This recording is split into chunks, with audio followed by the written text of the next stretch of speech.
Well, Andrew, thanks for joining today. And I think to jump straight into the conversation, I know you've been doing a huge amount of work at Environmental Defence Fund around engaging with and working with oil and gas companies to measure, monitor, report on and improve, I guess, transparency around emissions data reporting and monitoring. I think just to set the tone for the conversation, many listening in and watching into this will obviously be familiar with the work that you're doing, but maybe you could just give us an overview or an introduction to Environmental Defence Fund and specifically the oil and gas methane partnership, which I know you've made a lot of progress in over the last 12 to 18 months. Yeah, sure. Happy to do that, Ben. So I work within the energy transition team within the Environmental Defence Fund, which is a large non-profit environmental non-profit that covers climate, the environment, and protecting human health. And we work over a number of different programmatic areas, one of which is energy. And within energy, one of our flagship issue for the Environmental Defence Fund has been looking at methane emissions, both from the ag sector, from waste. Now we're increasingly looking from coal mines, but of course the oil and gas industry. The science that EDF has done over the last 10 years has shown that the way methane emissions from the oil and gas industry are estimated typically underestimates emissions by 60%, but also works against companies that have sincere reduction strategies because the poor quality of data compromises how they allocate resources to reduce those emissions. So taking that problem or challenge head on, we were involved along with the United Nations Environment Programme and others setting up what's called, and industry themselves, setting up the Oil and Gas Methane Partnership. This is a voluntary reporting framework for methane emissions, but most importantly, it's grounded in direct empirical measurement. So getting away from desktop estimates and what happens in Excel and getting into the field and finding out what the reality is. About 80 companies have joined. They are all over the world. They're big publicly traded companies, they're private companies, they're national oil companies, they're upstream, they're midstream, they're downstream. This is like all ownership structures and all of the value chain. Mm-hmm. But yet there's a common set of technical protocols and principles and a reporting framework that allows them, this community of practitioners, to work together to address this problem and meet the needs of a whole bunch of stakeholders, including NGOs and including investors, to sharpen their methane emissions reporting and how they tackle that challenge. Brilliant. And I think something that I'm very interested to pick your brain on it is something that came up in your session earlier today, and I know was covered during the governance lunch yesterday, which was brought up by Patrick and Jake, who are obviously the co-leads of the UN-convened Net Zero Asset Owners Alliance, which is we're doing a huge amount of work and making a lot of progress with the IOCs, the majors, the sort of tier one companies.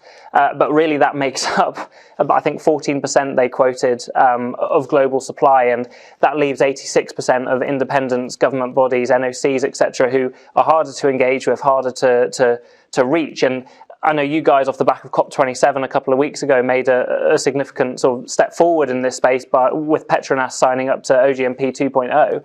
Maybe you can just share some details about that and actually what that means in terms of the precedent it sets to other NOCs. I think NOCs make up 40% of that remaining 86%. So just what does this mean and sort of how does this evolve things, change things moving forward, and how do you hope that will help to open the door to other NOCs around the world? Yeah. As you said, absolutely critical that all of this effort doesn't get stuck in just the publicly traded companies. We have to have the national oil companies on board with the energy transition, and first steps of decarbonization are methane emissions. National oil companies are not monolithic. They're very varied in their technical capabilities, their other capacity constraints, their relationship with governments and global capital markets. But we see a group of leading NOCs in the methane space that now include Petronas in Malaysia, but also ADNOC in the UAE, PDO Oman, Ecopetrol in Colombia, joining the Oil and Gas Methane Partnership, joining this global coalition of companies trying to get after this issue. As you said, they're over 50% of global production, and yet the countries where they dominate the production, the IEA estimates that they are responsible for 75% of global oil and gas emissions. So the need to be able to get financial and technical resources to these NOCs and bring them on board is just of critical importance. If we don't do it, we've kind of failed to decarbonize the oil and gas industry globally. Sure.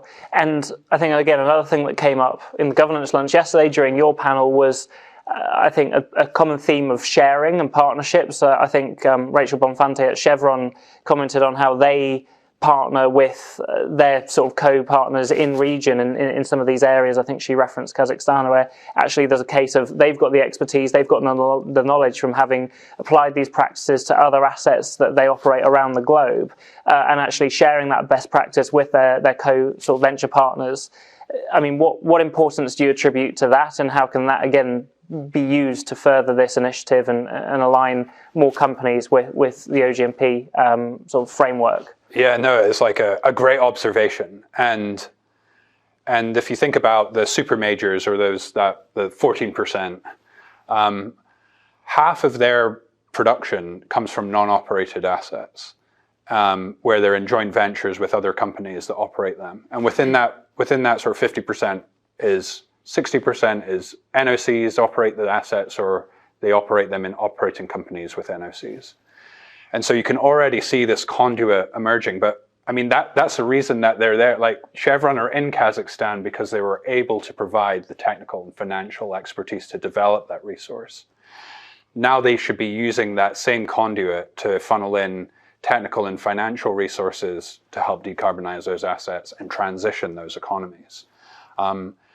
It sounds quite neat when I say it like that, but it's definitely more complex. But these are long-standing relationships between companies and governments with assets all over the world that, like, and to me, it's an intuitive place for like the IOCs and the very well technically resourced companies to funnel their experience in reducing operational emissions to NOCs. One thing to add is that the oil and gas methane partnership, if you join, your non-operated assets fall within your commitments.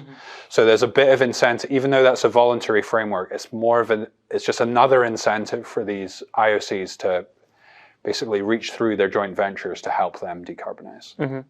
No, that's really interesting. And I think I also want to draw on, again, something you touched on in your panel, which obviously focused on, I guess, the technologies that can be applied to oil and gas assets and by these operators to address the issue. And that was around temporal, what you were talking about was around temporal variability.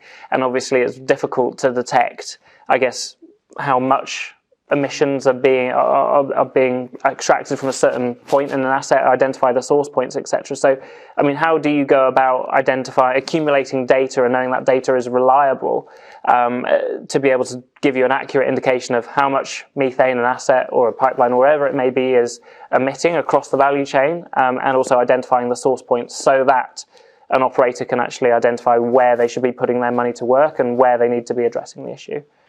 Yeah, I mean, that is the crux of the problem, and why working through like coalitions of practitioners like the OGMP to figure out this problem. One day you could look at your asset and see 10 kilograms per hour, but 3 days later you could look and it's 1,000 kilograms per hour. But if you're only observing once or twice a month, like, how do you know if a tree falls in the woods, does it make a sound? Like, what are you picking up? How are you building this full picture of emissions?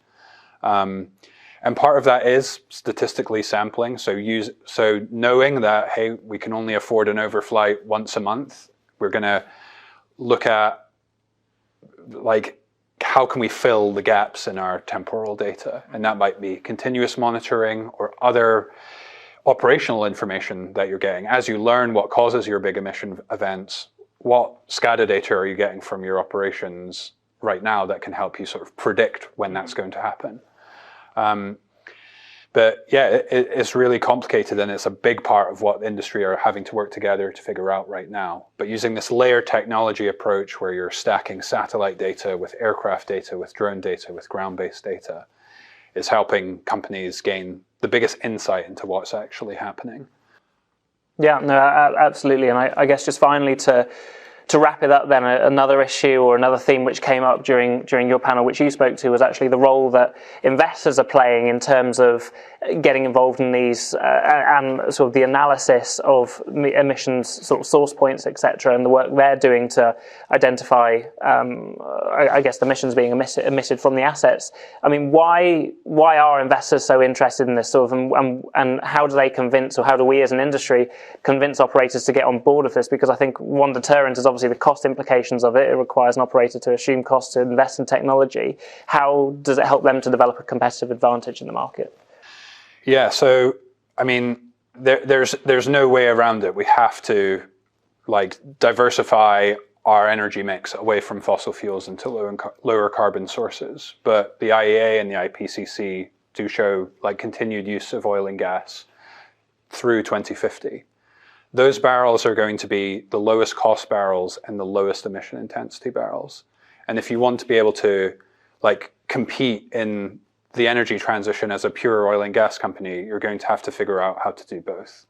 And do it in a way where you're credibly demonstrating both of those things to your stakeholders, including investors. And I think what you hear now from investors is the bar is really high for being able to communicate emissions to them.